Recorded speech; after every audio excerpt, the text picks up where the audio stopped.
Karena memang setan dibelenggu. Orang-orang sangat jarang atau bahkan tidak melakukan kemaksiatan. Makanya kalau masih ada ketika bulan Ramadan ada yang maksiat, yaitu memang dia setannya itu. Kita sedekah ya.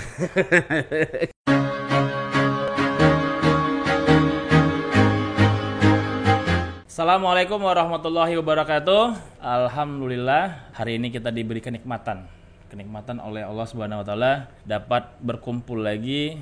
Alhamdulillah juga hari ini kita kembali menghadirkan salah satu dia suara ini guru kami, karena beliau itu ibaratnya memberikan cahaya bagi kami yang mungkin agak gelap. Beliau adalah Ustadz Fathuri. Betul nggak tuh itu lapasnya? Fathuri. Ustadz Fathuri. Ntar kalau salah saya dimarahin lagi. Ustadz Fathuri. Beliau itu yang setiap minggu kalau teman-teman mungkin pernah lihat live Instagram, kita juga pernah bikin konten. Beliau ini adalah guru ngaji kami di Haswara gitu ya. Sudah hampir berapa lama Ustadz? 10 bulan ada kali ya? Hampir setahun ya? Iya mungkin ya 10 bulan ada. Nggak berasa Ustadz deh. Iya. Nggak berasa juga, cepet aja masih Al-Baqarah ayat 100 berapa gitu. Nggak gerak-gerak kayaknya Ustadz gimana kabarnya, sehat? Alhamdulillah baik sekali. Sama yang ketika kita podcast itu udah berapa bulan, Dam? Ada 3 bulan. 3 bulan ya. Vibes-nya berbeda kalian ya. Auranya berbeda. Oh gitu. Iya, lebih. Bagusan mana? Kalau bagusan nggak pakai peci. Oh gitu ya. Lebih honest nih, jujurnya sih sebenarnya gitu. lebih kelihatan muda, mirip siapa tuh yang main Ayat Cinta? Yang cowoknya. Nah, itu masa yang ceweknya? Kurang aja. Sama Ustadz begitu Adam. Ya itu siapa namanya tuh tukang bubur naik haji? Siapa namanya? Andi Arsil tuh. Ustadz masa gitu. mirip sih? Kalau nggak pakai peci coba buka. Kalau pakai peci begini mirip siapa tuh ketua NU sekarang yang baru siapa? Ya Stakuf. Nah, mudanya ya Stakuf sih. Iya, mudah-mudahan kita doakan Ustadz Fathuri jadi ketum PBNU tahun Amin. Tahun 2050 berapa gitu. Kan masih bisa. Masih hidup enggak itu? Lah kan 30 tahun lagi kan baru berapa. Jadi usia 60 tahunan udah jadi ketua umum PBNU. Saya minimal GP Ansor lah. Banser lah, saya Banser lah. Masa kita berteman 30 tahun saya nggak bisa jadi ketua Banser. Ini Ustadz, saya mau minta pencerahan Ustadz. Beberapa hari lagi ini insya Allah hari Sabtu atau hari apa Ustadz Ramadan? Ya kalau nggak Sabtu Ahad ya. Ya kalau nggak Sabtu Ahad ya.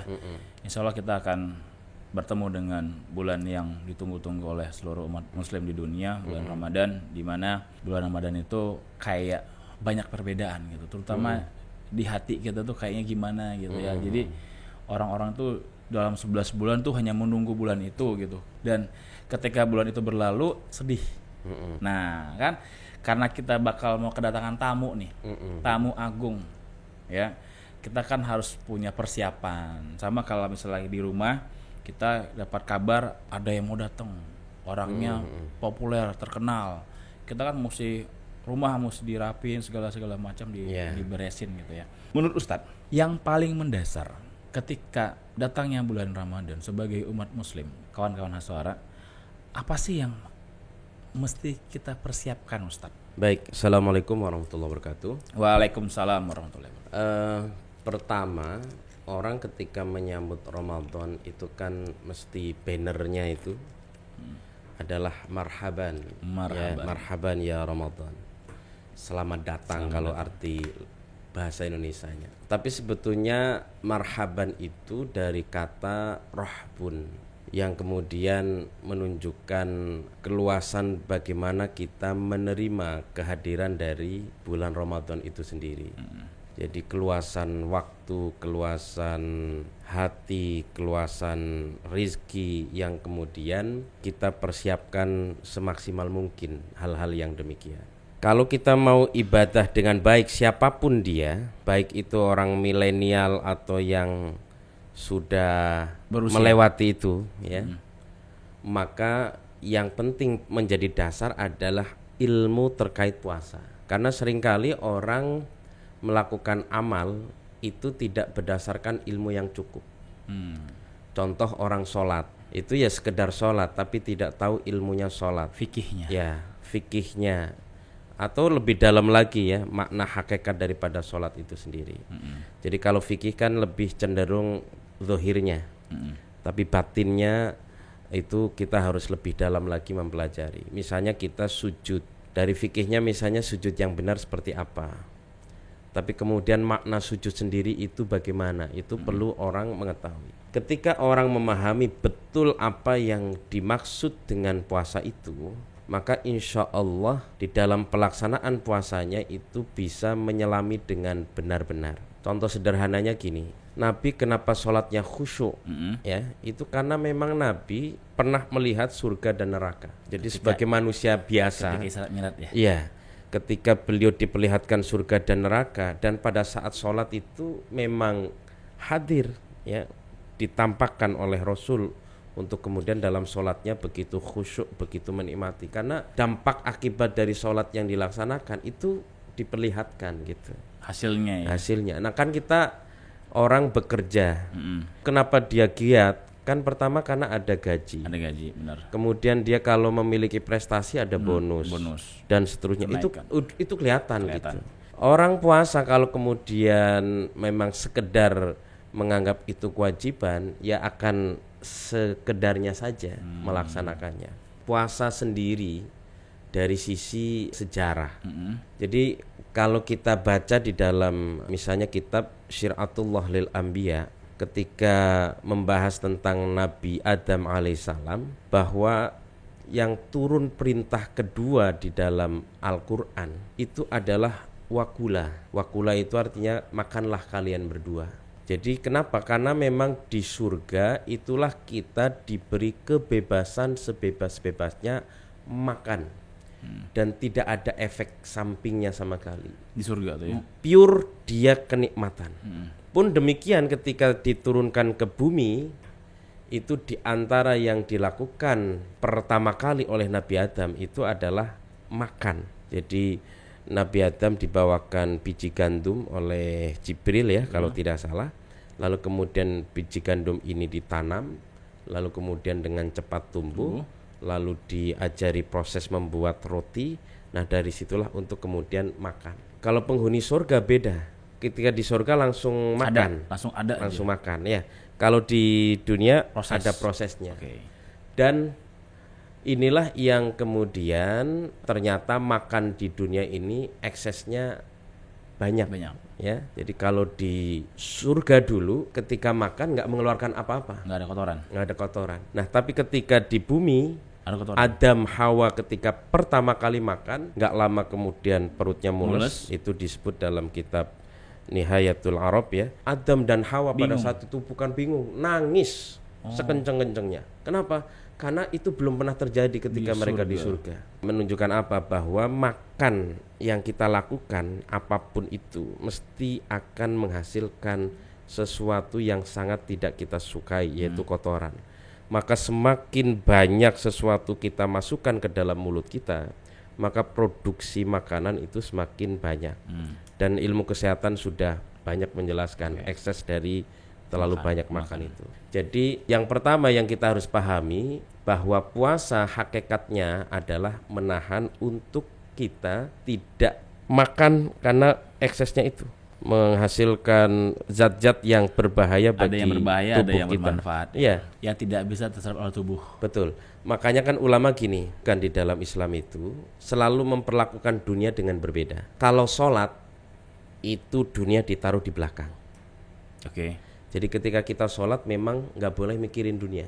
Tapi kenyataannya ketika sholat itu kebanyakan orang-orang termasuk saya Ustadz, maaf, saya juga masih mikirin dunia Ustadz.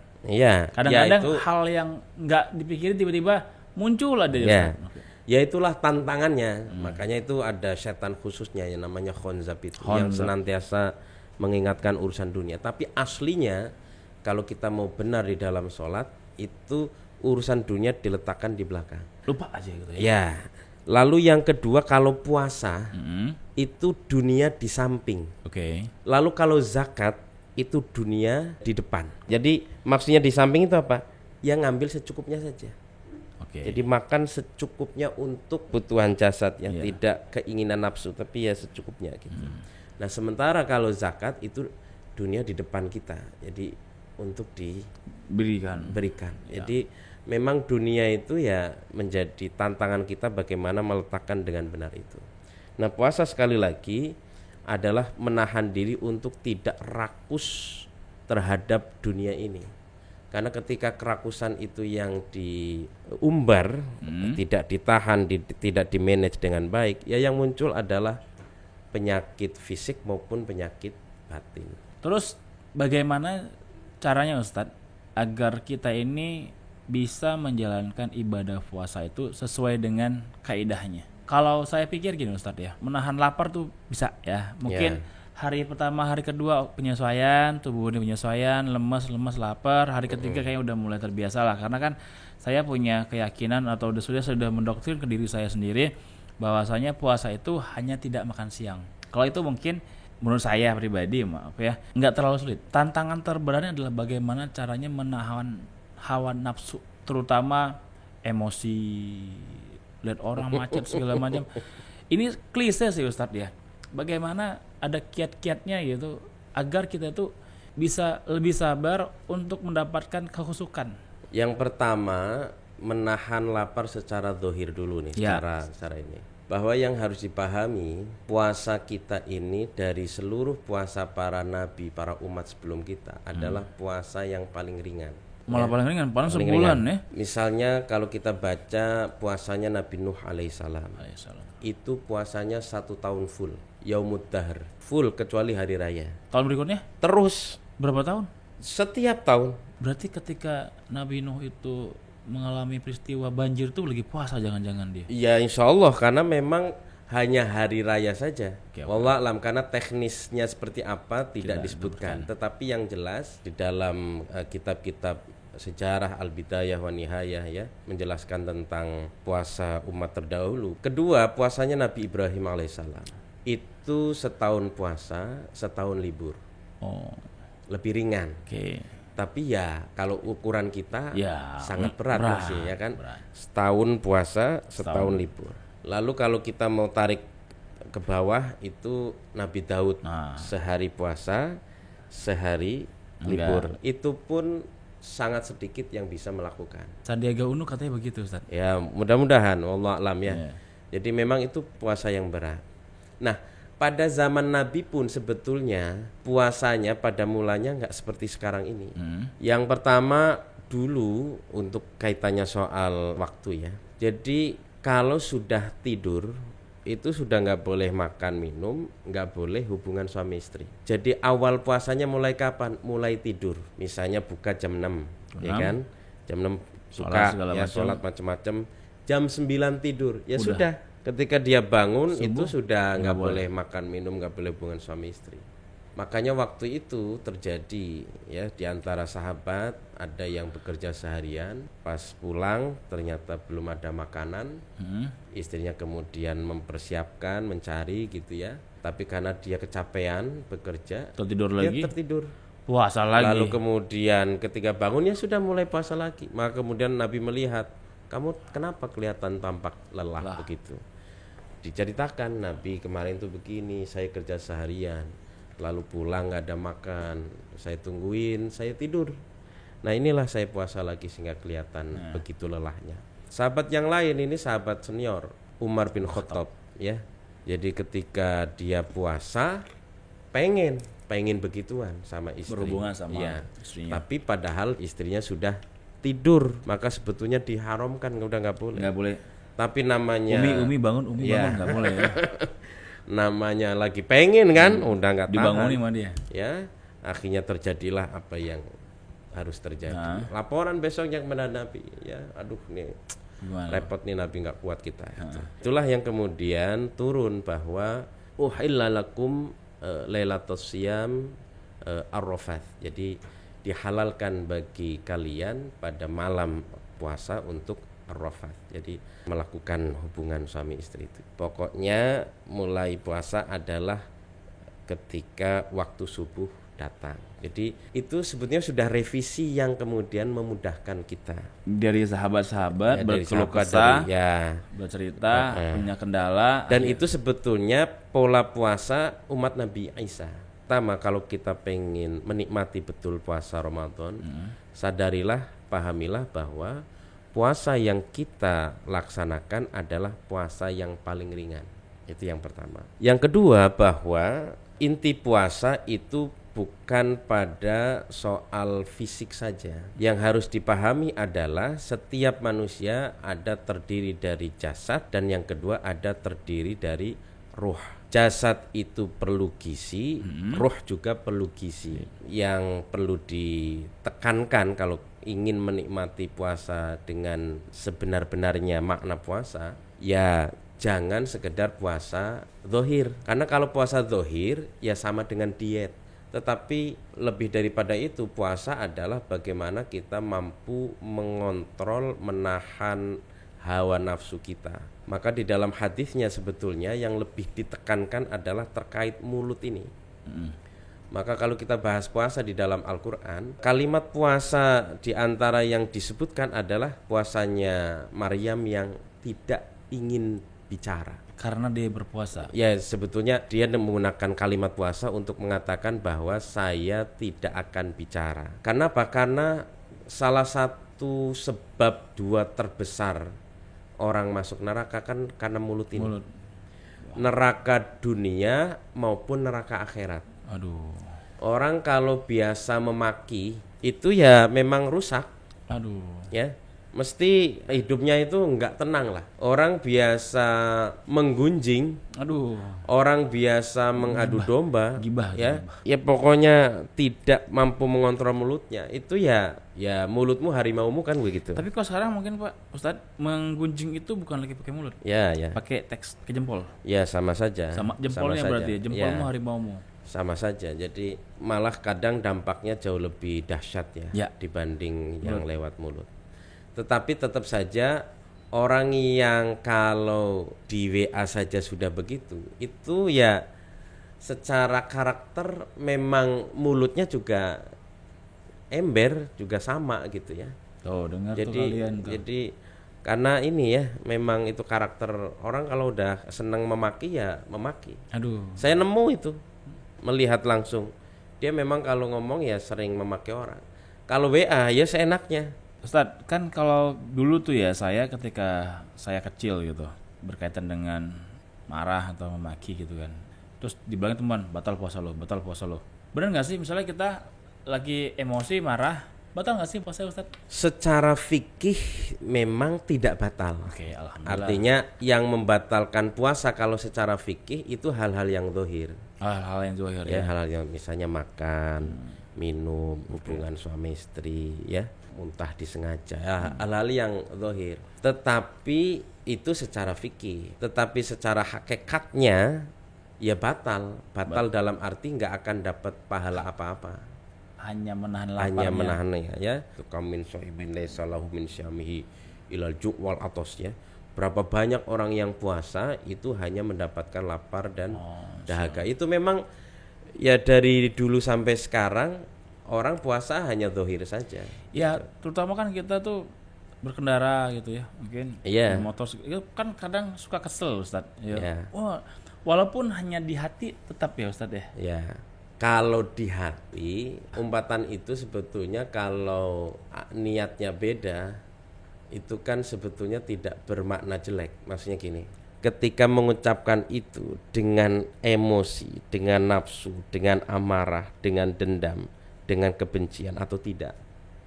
Ya pasti mungkin benci Ustaz. Lah iya, karena mungkin macet, mobil disenggol atau gimana. Itu pasti kan walaupun si orang itu nggak dengar kan kita udah maki, tapi tujuannya menghardik.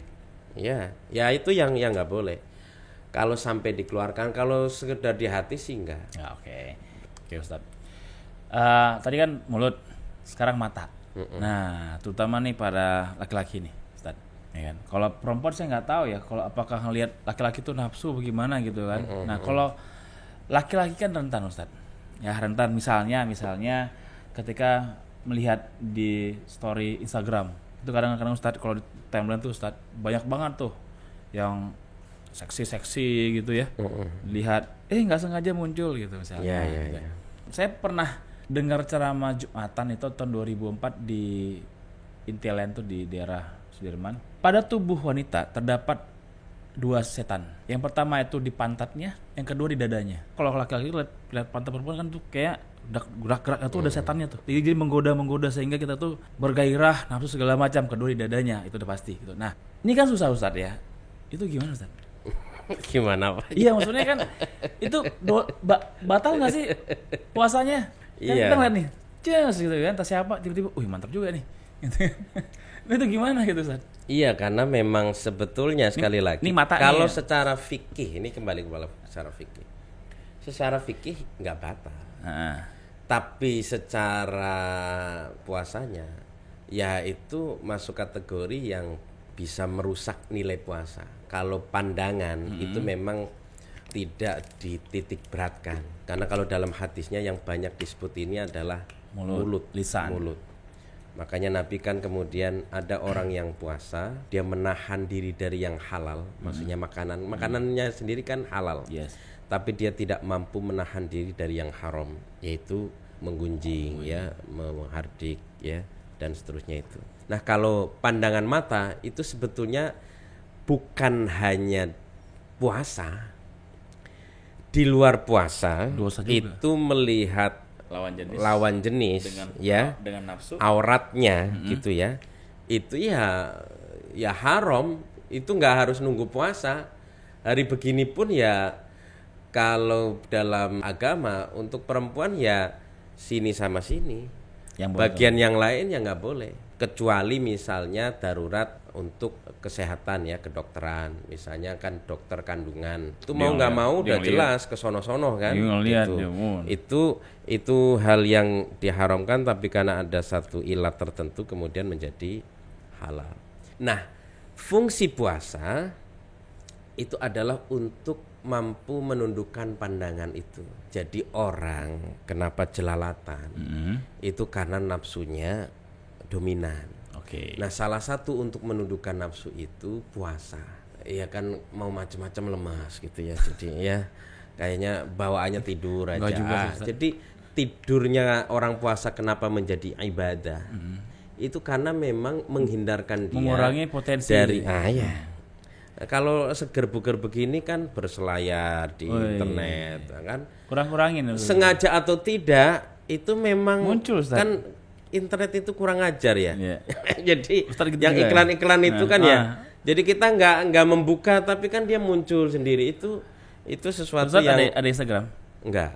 Jangan. Ada, tapi saya nggak pernah buka. Jangan Ustaz. Dulu pernah daftar. Pernah daftar? Pernah punya akunnya. Fathuri 01 atau 1 gitu. Ada. Jangan Ustaz. Kalau Facebook itu mungkin nggak terlalu, tapi kalau Instagram tuh kadang-kadang berseliweran Ustaz. Bahaya Ustaz. Iya. Maka saya pengen saya tutup nih Instagramnya. Sekarang masuk ke ibadah-ibadah yang sebaiknya dilakukan ketika bulan Ramadan. Yang pasti yang sudah sering-sering kita dengar, saya dengar pribadi. Nah, kenapa Ustadz di bulan Ramadan itu orang-orang itu berlomba khatam Al-Quran? Apakah ada perbedaan dari sisi pahalanya? Yang jelas gini, yang kita lakukan sebagai umat Nabi Muhammad itu kan mengikuti. Ya. Nah, memang faktanya sebagaimana disebutkan di dalam banyak hadis, Nabi kalau Ramadan itu yang pertama memperbanyak baca Al-Quran. Jadi ketemu dengan Jibril untuk deres bareng Jibril itu 2 kali lipat dibanding hari biasa gitu ya. Kemudian yang kedua itu kalau bulan Ramadan pun Nabi memang disebutkan pada saat itulah beliau sangat dermawannya. Maka disebutkan beliau sedekahnya itu seperti angin bertiup. Orang minta nyoh, orang minta nyoh, orang minta nyoh. Terus yang ketiga pun syahrul qiyam kan disebutnya begitu, bulannya sholat ya.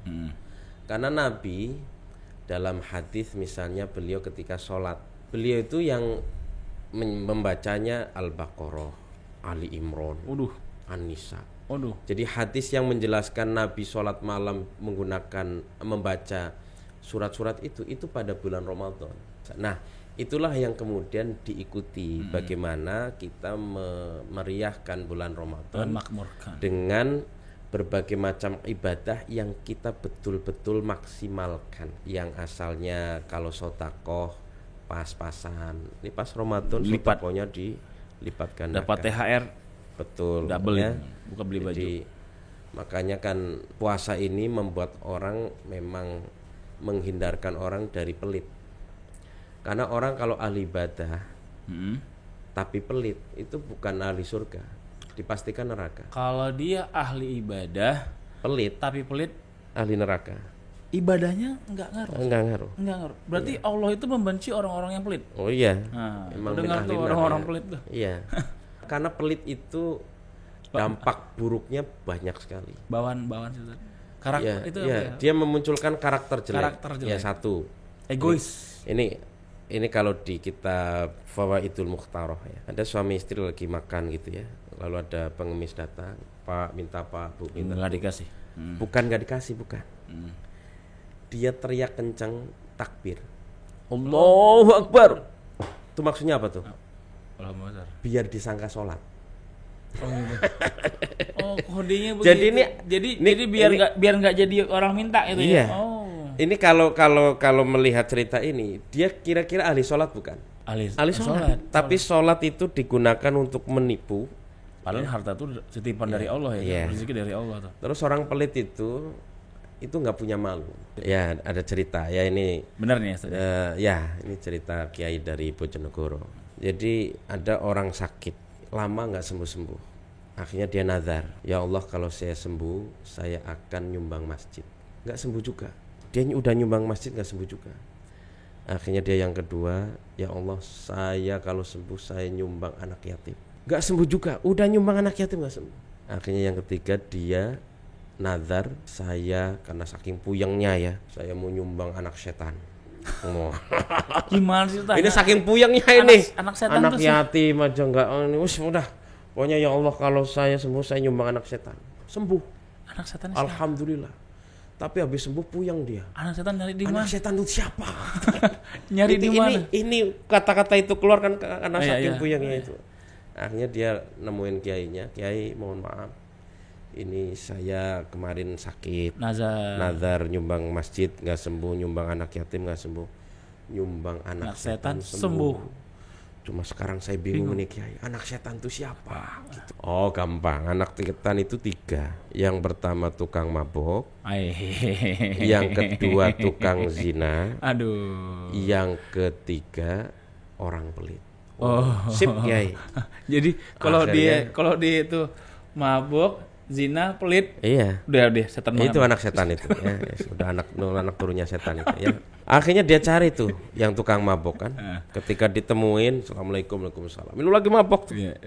Ya maaf nih Pak nih saya mau sedekah. Ya. Oh, sedekah kenapa? Kan lagi mabok kan ini kan dengerin. Begini ceritanya kan saya sakit lama, terus saya nazar nyumbang masjid nggak sembuh, nyumbang anak yatim nggak sembuh, akhirnya nyumbang anak setan sembuh. Nah kata kiai saya, anak setan itu yang pertama tukang mabuk. Nah bapak ini lagi mabuk karena dengar disebut anak setan langsung ambil golok.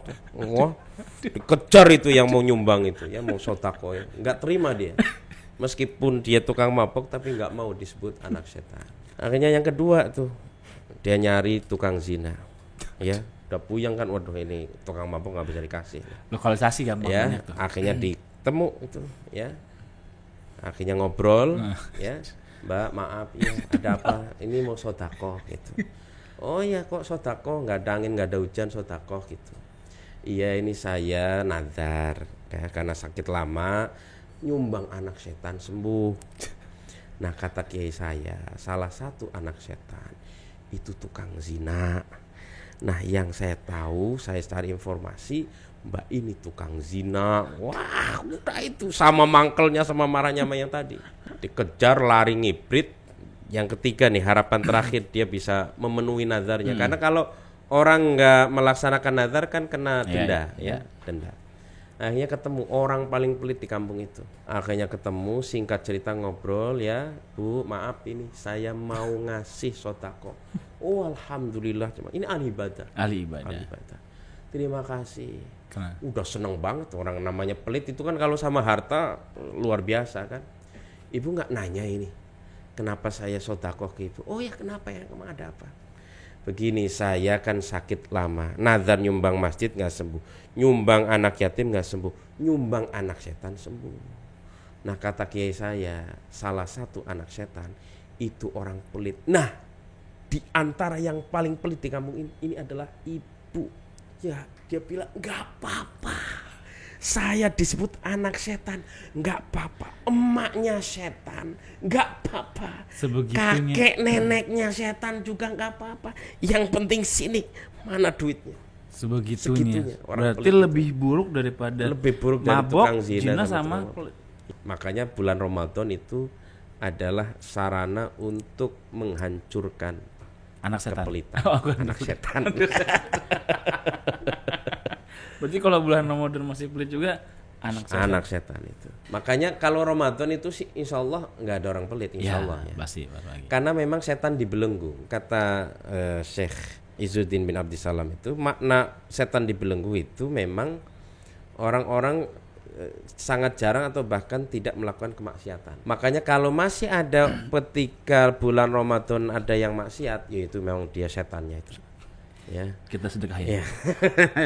Kita sedekahin. Bukan lagi anaknya setan itu. Setannya itu dia.